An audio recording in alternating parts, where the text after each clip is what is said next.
Gift Biz Unwrapped, guest episode number 409. Amazon is really simple to get started just for everyday people who maybe don't have a business yet. Attention gifters, bakers, crafters, and makers. Pursuing your dream can be fun. Whether you have an established business or are looking to start one now, you are in the right place. This is Gift Biz Unwrapped, helping you turn your skill into a flourishing business. Join us for an episode packed full of invaluable guidance, resources, and the support you need to grow your gift biz. Here is your host, Gift Biz gal, Sue Monheit. Hi there, it's Sue and welcome to the show. We've covered so many facets of a handmade product business over the course of the years, and today is no exception. We've talked about how to start and grow your business, stories from many of you who have done just that, how to choose and use social media sites, build your website. Oh my gosh, there is just so much information here for you, but not necessarily at your fingertips. So, I've made a tool for you that categorizes by topic the episodes of this podcast, but only the ones that stay relevant over time because, yes, let's face it, there are past shows that just don't work anymore for us today. The world is changing so fast, right? You can use this tool to zero in on whatever topic you need at the moment. Do you want to hear from others in your specific industry? How about details on Pinterest or setting up an email strategy? You can now easily find the right episodes and create your priority listening roster. Consider this your Gift Biz Resource Center at a glance. It's a Google Sheet, best viewable on your computer versus your phone. Make sure to look on the bottom where there are 5 separate sections for easy topic reference, kind of like chapters of a book. It makes finding the shows to help you with what you're working on right now so much easier. To access this free resource, go to giftbizunwrapped.com/topics. Now let's move on to what's up in today's show. I like to present you with all sorts of options for starting a business on your own. And while we focus mostly on traditional handmade product selling, there are other ways of going about this. You can start your business being a solo handmade maker, and this in and of itself can be perfect for you. It may achieve all your goals, even though you're limited in your growth. Because let's face it, as one person, you can only make so much and still have a life. If you want to grow past a one-person shop, you can hire people to help you, a team to assist with making your product, or support for some of the business tasks like bookkeeping and marketing. You can job out your production to a local factory, or any other variation on this. One option is not better than another. It's all about what you want for your business and how it fits overall into everything else you have going on the personal side. Today we're going to dig into another business model that's a spinoff of handmade. If you don't have a lot of available time, are physically limited, or simply don't want to make the product yourself, this is a consideration for you. One that can bring in big money too. You're not making and you're not going out to craft shows, but you're deeply involved in other aspects of the business. This structure allows for more freedom, so if you want to travel or are a busy young mom, it could be exactly what you're looking for. You'll hear all the details from Ashley, who has built not one, but 2 million-dollar businesses on Amazon, and now shows others how to do it too. Ready to hear how?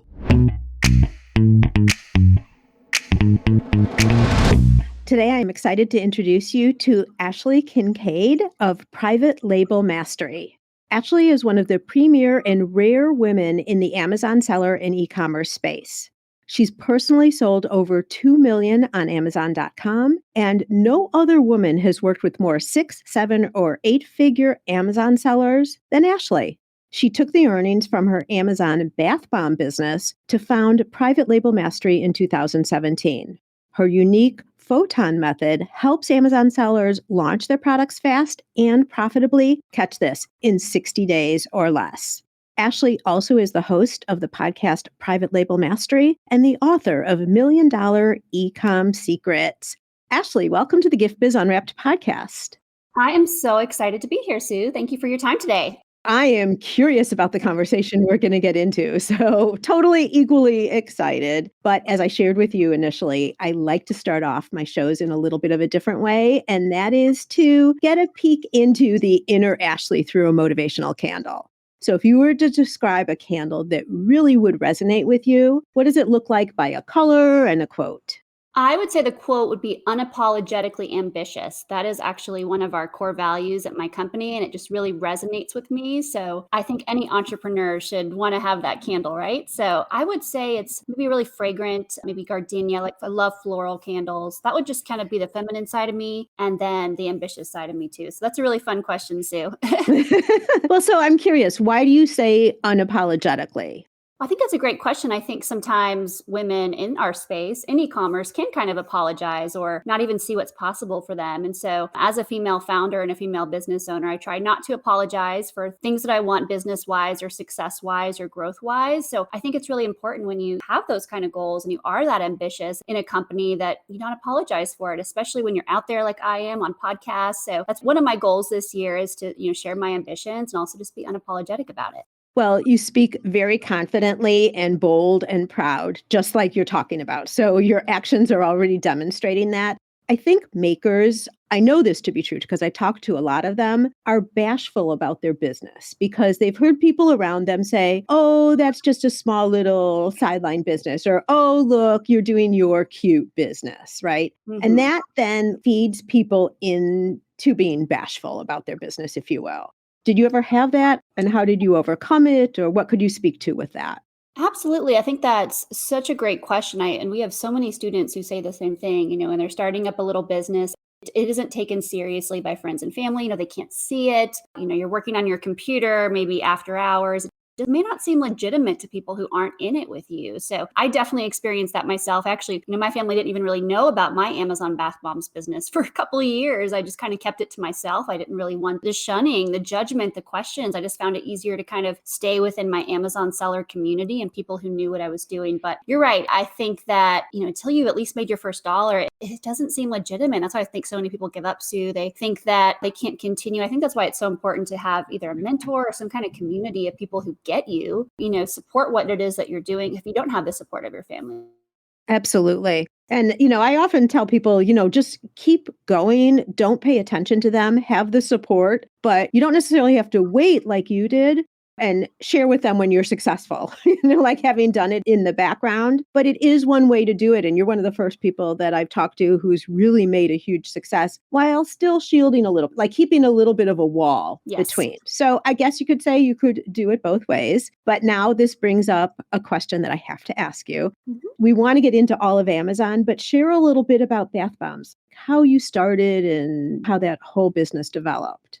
Well, I never thought when I was a little girl I would grow up to sell bath bombs for sure. That was not the plan or the master goal or anything like that. But I love to share about this, Sue, because I think it's a really good product for people to consider selling. I love to teach people how to get into soaps and bath bombs and natural making. They don't necessarily have to take it to, $1 million business like I did, but it's just a great niche. But long story short, about 7 years ago, I discovered selling on Amazon and had no intentions of making it a real business. I literally started it just to make some side money. I was trying to help my mom go to college and was working multiple jobs and really just didn't see a way out of that. And so I literally, in 2015, went on Facebook and I just searched, how do you make money online? So, it really was like that. Never had a business before, didn't have a business degree, nothing whatsoever. I was just a working kind of 9 to 5 in the corporate industry person. And I discovered selling on Amazon. I found a Facebook group about selling on Amazon. And I'm really lucky because I think a lot of people don't necessarily find the best methods whenever they do something like that, or they get stuck in different business opportunities. But anyway, I discovered selling on Amazon and I opened my Amazon store in 2015. Again, just in, hoping to make a few $1,000s maybe. I really didn't know what it could become. And I was just very excited when I made my first sale on Amazon.com through the FBA program, Fulfillment by Amazon. And my first sale was actually a book. It was not a bath bomb. I heard somewhere, read someone in the Facebook group said, oh, you can make money selling used books on Amazon. So I was like, wow, that sounds really easy to start. And I don't have a business right now and I don't have a lot of money. So I'm going to do this. So I found some used books around the house and just literally flipped them on Amazon for 10 or 11 bucks. Really easy way to kind of get my feet wet. And I loved it. I loved selling books so much that I took it to like a 7-figure book selling business on Amazon in about 2 years. And I had a big team working for me. I had sourcers here in Dallas, like going out to book sales for me. I learned so many different ways to get books. We would go out to local libraries and buy out bookstores. I would use software online to find books even on Amazon and flip them on Amazon for profit. So textbooks, all kinds of books I would sell on Amazon. We would be shipping out boxes and boxes and boxes every single day to Amazon. And that actually got me to the point, Sue, where I quit my full-time job in about a year and a half. Then I went from that place to realizing, wow, selling books is a lot of fun, but this is really tiring. So I still look back on the day. I was like driving around Dallas in my little Nissan Versa with like a 4-seat car in the middle of the Dallas summer buying books. It was pretty intense, but I had a lot of goals in mind. I really wanted to support myself and quit my day job. So I realized I didn't want to do that forever. And so I started, going back on Facebook and talking to people in the industry about other ways I could sell on Amazon. And I started going to a store. It's called Lush at the mall. It's a really popular bath bomb store, soap store your listeners probably know about. I was shocked to find out that people would buy these bath bombs for $20 or $25 a piece. These little bath bombs, little soaps, really simple products. And I liked using them. I used them myself. And I realized, wow, these are selling for a lot of money on Amazon. And so I started a little arbitrage business, basically buying these bath bombs from Lush and Lush.com and selling them on Amazon.com. And today, I don't think you can even sell Lush products on Amazon several years later. But anyways, I realized this is really profitable and really easy. And so I had a lot of fun doing that. I really enjoyed making like bundles. I got really creative with it. I would make like Halloween packs and Christmas packs and sell them on Amazon. I would put like a Lush bath bomb with like a little loofah or different things like that. I was actually making a few $1,000s a month profit just flipping those bath bombs on Amazon. And I moved kind of slow. I realized, wow, I could do this myself. Why, if Lush can take this bath bomb and sell it for $25 when their cost is like $3 to the manufacturer, why can't I do something like that? So I went out on a limb and I found a manufacturer to make my own bath bombs. And I found a manufacturer in Georgia, like a small hometown kind of company that produced my first private label bath bombs. And my first couple of sets on Amazon were bath bombs for men and then also bath bombs with jewelry inside of them. So I was one of the first people that sold those kinds of products. My company was one of the first that sold those products on Amazon. We were one of the earliest kind of entries into that private label product and grew that to a 7-figure company. And then I started diversifying into different bath bombs. Had, I think at max, about 8 different listings on Amazon of different bath bombs products. So I had 2 different private label bath bombs brands on Amazon.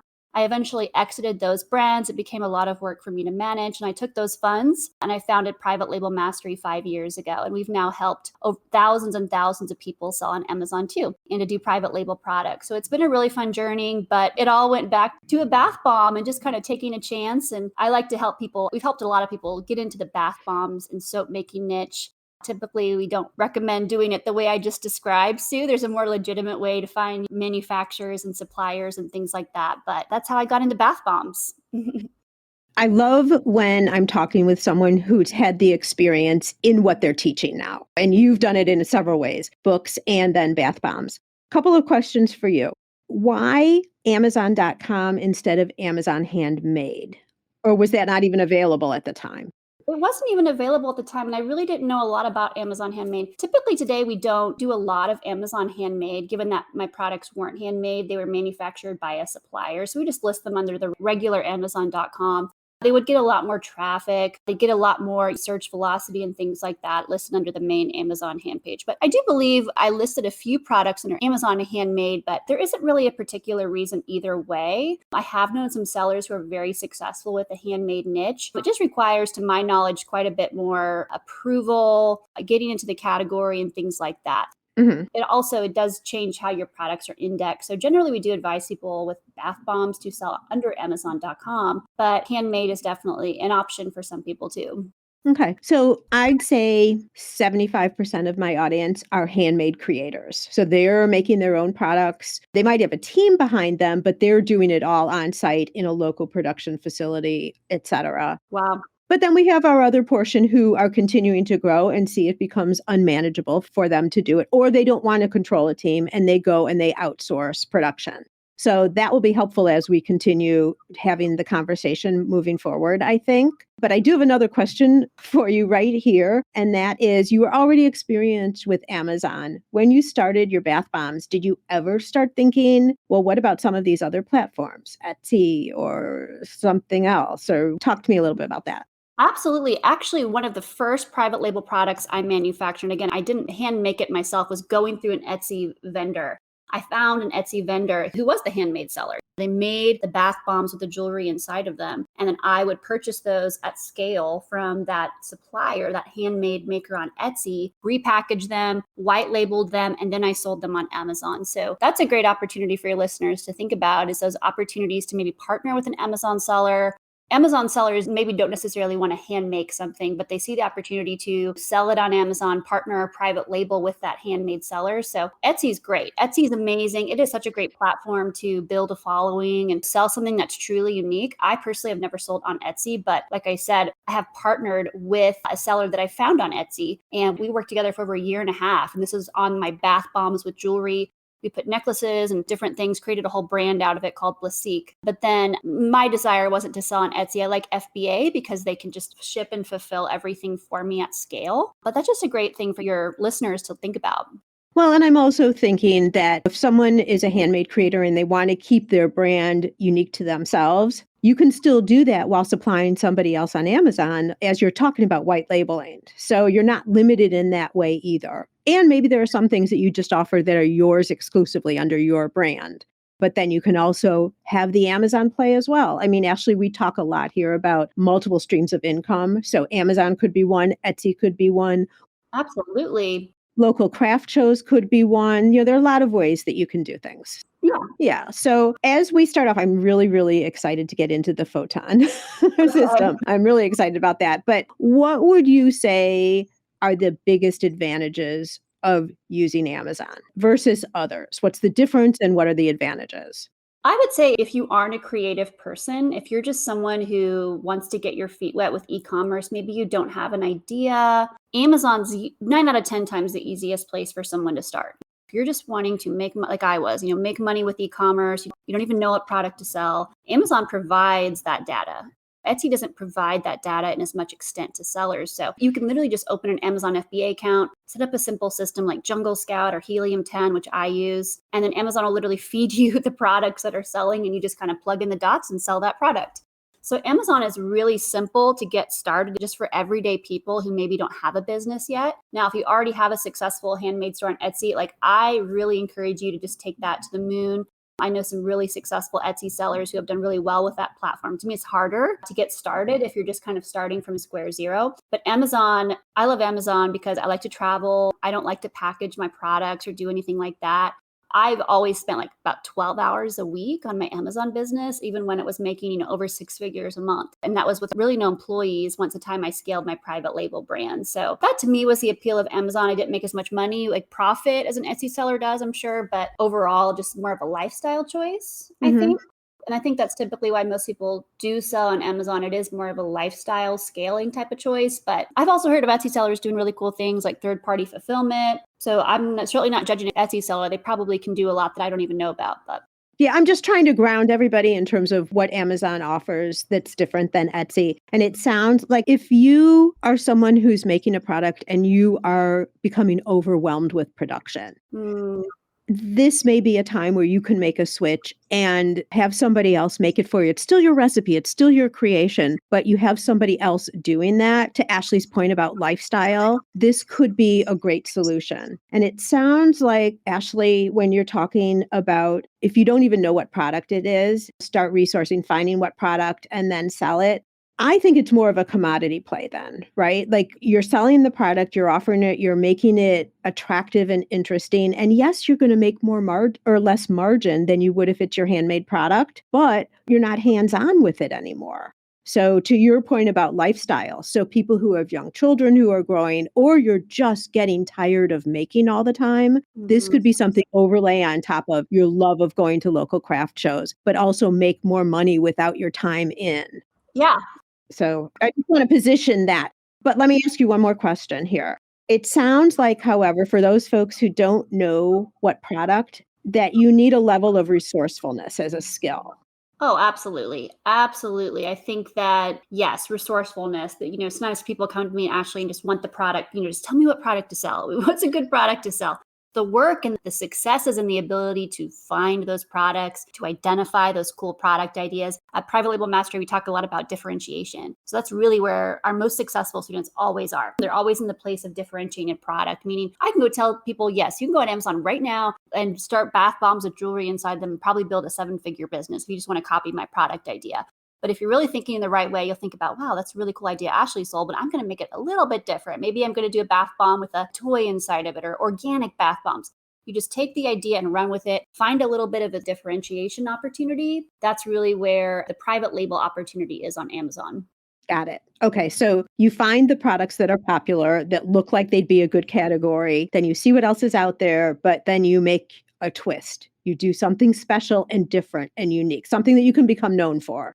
Yes. It's just a slight differentiation. And again, Mhm. your very first product on Amazon, you do not have to overthink it. It could literally be just a quantity difference. For example, I found with the bath bombs with jewelry inside of it, some people weren't selling it in packs. So a lot of people were searching for 6-packs. They wanted more bath bombs with jewelry inside of them. So I not just launched one bath bomb, maybe 6. There's different ways that you can think about that. Or a different audience, as you were talking about your bath bomb started to men. Yes, I really found that niche was at that time very untapped on Amazon. It was literally as simple as I went to Amazon.com and I started searching bath bombs and I saw all these items pop up, search queries that I would type in and I would search it and there wasn't anything for that product. So it told me people were searching for that product, but it wasn't on Amazon. Interesting. All right, so let's dive into Photon, the method, and tell us all about that. Sure. Well, Photon is a really simple 5-step method where basically you can think about product research in a different way, finding those unique opportunities, outsourcing, tapping into secret suppliers, only the best, and then nurture. So we call that our 5-step process of how to think about how to sell on Amazon. It's really simple. You want to find, like I just said, those unique opportunities. Like in my case, it was bath bombs with an adding a little piece of jewelry inside of it and then wrapping it up. And then outsourcing. We really believe in outsourcing lifestyle business, which a lot of your listeners might not be super familiar with, Sue, if they're making their own products. But for example, most of our businesses, we don't even touch or see our products. Everything's just outsourced through Amazon and a third-party prep company. So we literally design our product remotely, send it to a third-party warehouse that packages it from a supplier, and then it goes straight to Amazon FBA. Tap into secret suppliers. And a good example of that is what I did in my business, literally went on Etsy. Like who would think to do that, right? Go on Etsy and like find a person and ask if they'll be your manufacturer, created a manufacturing agreement with them and they became a manufacturer for Amazon. So finding those unique opportunities, whether it's maybe a domestic supplier or those opportunities as well, and then nurture your product to success. That basically means it takes time to be successful on Amazon. It took me a year to grow my private label business. It didn't happen overnight. I had some really bad products too that I had to learn from, but nurture to success. Like give yourself 6 months to a year as an Amazon seller. Keep reinvesting that money back in the business. Don't expect overnight success with like a private label product. That's the concepts of Photon. It's just a simple way to think about finding a niche, nurturing your product, and finding a good supplier too. Okay, I didn't quite catch all the 5 steps. You went through them real fast. Can we redefine them? I got the unique opportunities as first, outsourcing is second, right? Outsourcing is the fourth one. Oh, wait. Okay, unique opportunities is first. Then what's 2 and 3? So follow the demand, only the best products, tap into secret suppliers, outsource, and then nurture. Okay, got it. I might have misplaced it myself. Okay, I was trying to write it down, and then when you said you were done, I was only on 3. I'm like, wait, what? Okay. And so when you were talking about really nurturing the product to success, do you start with just one product? Do you only sell one product on Amazon? We will continue this fabulous conversation about Amazon right after a quick break to hear from our sponsor. Yes, it's possible. Increase your sales without adding a single customer. How, you ask? By offering personalization with your products. Wrap a cake box with a ribbon saying, "Happy 30th birthday, Annie." Or add a special message and date to wedding or party favors for an extra meaningful touch. Where else can you get customization with a creatively spelled name or find packaging that includes a saying whose meaning is known to a select few? Not only are customers willing to pay for these special touches, they'll tell their friends, and word will spread about your company and products. You can create personalized ribbons and labels in seconds. Make just one or thousands without waiting weeks or having to spend money to order yards and yards. Print words in any language or font. Add logos, images, even photos. Perfect for branding or adding ingredient and flavor labels too. For more information, go to theribbonprintcompany.com. And when my business was the biggest, I had about seven private label products on Amazon, which is a lot. I mean, we have students in our program that have anywhere from 1 to like 10,000 products. It really just depends on the product itself. We kind of consider the magic formula to be like 3 to 5 private label products on Amazon. As long as you have good products, it's really all you need to bring in like at least $10,000 a month in sales. And, most people I work with are pretty thrilled with that. So that's what we would recommend is like more than one. One product is really risky because if you go out of stock on Amazon, you have no money coming in. So at least 3 to 5 different products. But as far as starting with one, it's better to test a few products than to just go all in on one bath bomb. For example, I tested different kinds of bath bombs. I didn't just list one bath bomb on Amazon, different quantities, different necklaces, different rings, the men's bath bombs. We tried different scents and things like that. So I do believe in testing. We really believe in testing and then putting it on Amazon for at least 7 days, seeing which one sells the most consistently every single day, and then restocking the winners, basically. Okay, I think this is also where Amazon is very, very different than Etsy. In Yes. Etsy, when you're developing a shop, you wouldn't just put one product on there because if people are going directly to your shop, it's like, wait, they're only selling the one thing. So this is a different mindset for people who are listening. So on Etsy, you're going to have more selection, more product. On Amazon, I think just the way, I think of my behavior on Amazon when I'm either, unless I'm buying something that I've already purchased, so I know exactly which brand, which product. If someone's going on Etsy, they are searching for the product. And so you need to come up that way. So someone who is buying bath bombs, for example, they see your bath bombs and decide they're going to buy. They're not necessarily going to your store to see what else you have. They're buying those bath bombs that come up, right? Yes, we don't get a lot of store traffic on Amazon. Right. So it's a different approach. And I think that's something I've talked with other people about Amazon before. And that's something I really didn't recognize until we started having those conversations. Yeah, also we're limited, like Etsy sellers, gosh, you have so many benefits. I don't think you don't have storage limits when you sell on Etsy, to my understanding. So on Amazon, you have to start small. You can't just send in, 1,000 bath bombs to Amazon the first day. They limit how much you can send in. Oh, that's interesting.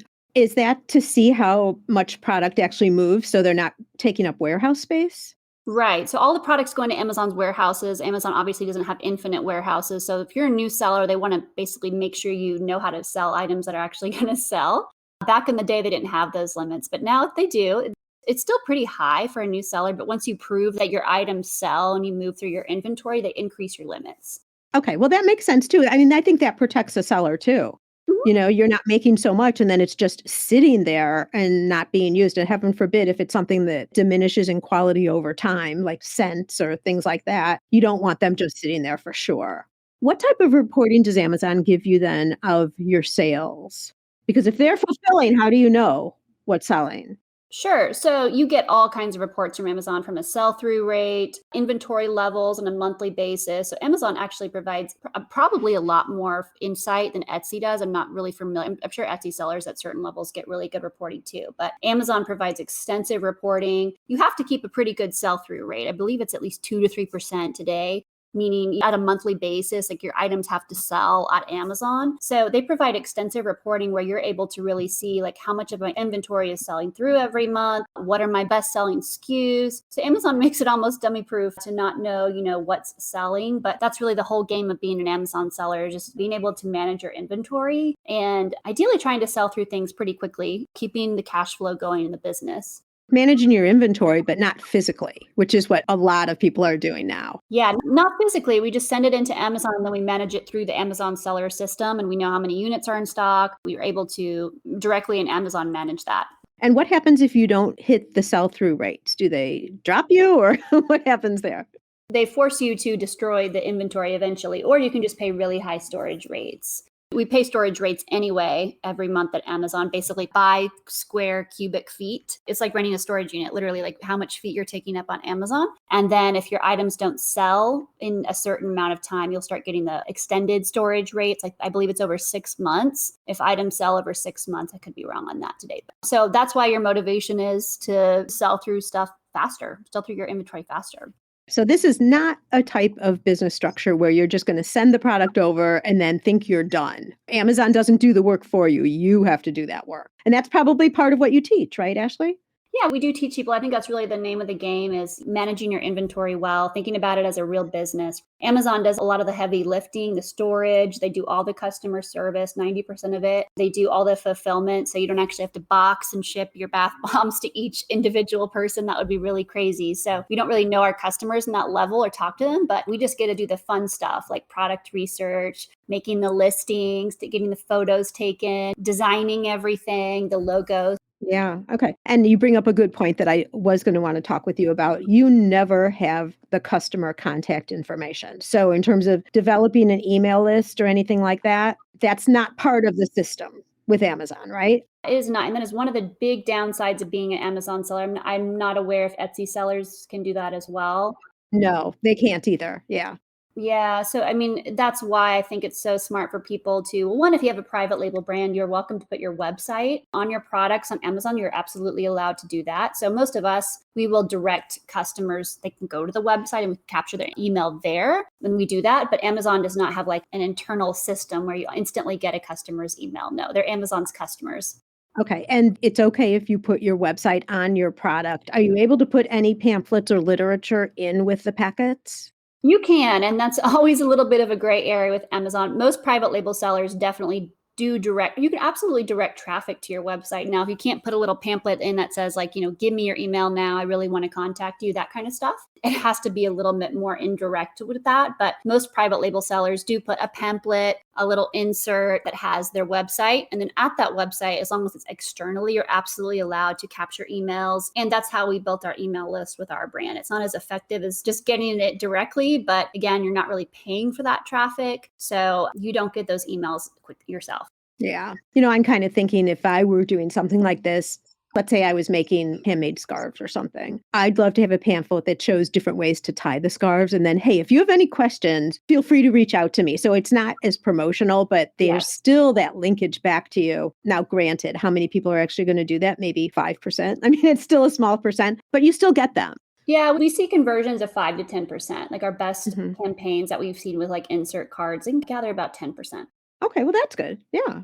So one of the things that I love about Amazon is if I don't like it, I can return it and they make it super, super easy for I know, you right? to do. I'm one of those customers, if I'm buying something for travel, I might buy 3 different things or my new puppy, 3 different beds, and then I return the ones I don't want.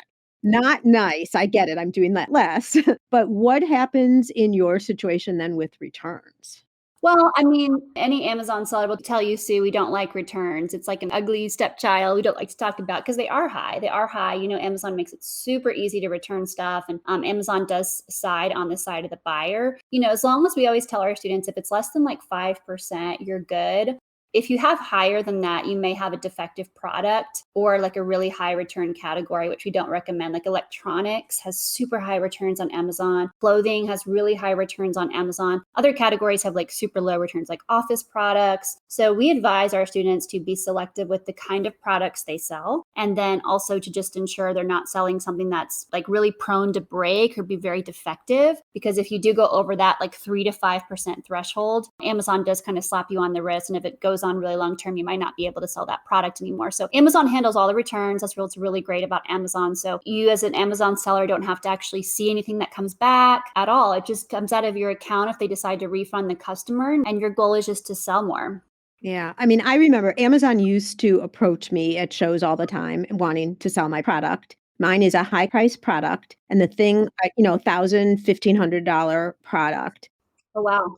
What I had always heard, and I'm just wondering if it's still like this today, is they told me if anything is ever returned, it just gets tossed. Like it doesn't go back into inventory. A lot of times it does get repackaged. Someone actually assesses it when it comes back and it either gets tossed or it gets repackaged and put back in the inventory. If it's a certain category, it might be marked as used and then sold for a discounted price on Amazon. But no, it doesn't get tossed automatically. But Amazon sellers all have stories about items getting returns and like, wow, I can't believe Amazon considered this discarded. But Amazon either puts it back on the shelf, they will toss it, and that comes out of your pocket as an Amazon seller, or they'll repackage it and try to resell it.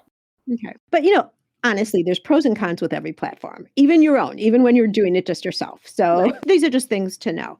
So, and is it true that if you're listing on Amazon, you really need to throw some money behind it to get seen? Yes, you do. I mean, that's probably a little different than Etsy or other websites. You do need some more money to play today.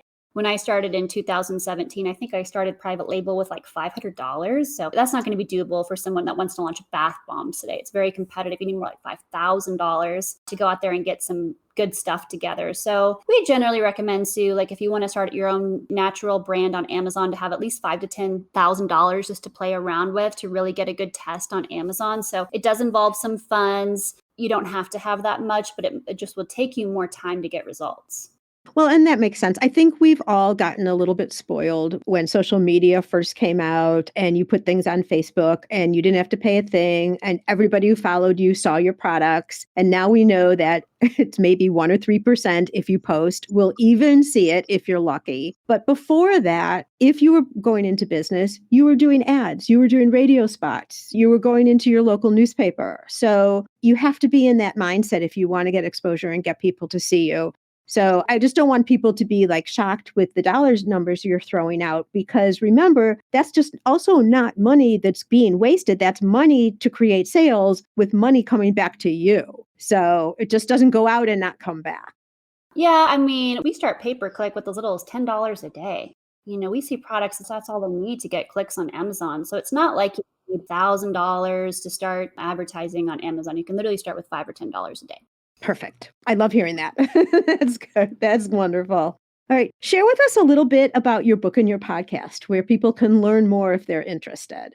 Sure. I have a free copy of my book at my website. It's called ashleykinkead.com/welcome. You can download my book for free. It's actually the whole story of my bath bombs business. I mean, I share the products, I share the pictures, I share the brands. I'm super open and transparent about what I started. That's my book. And I also have a podcast called the Private Label Mastery Podcast. We are one of the top ranked podcasts for Amazon private label sellers. So there's about 150 episodes and lots of interviews, lots of guests, mostly private label focused.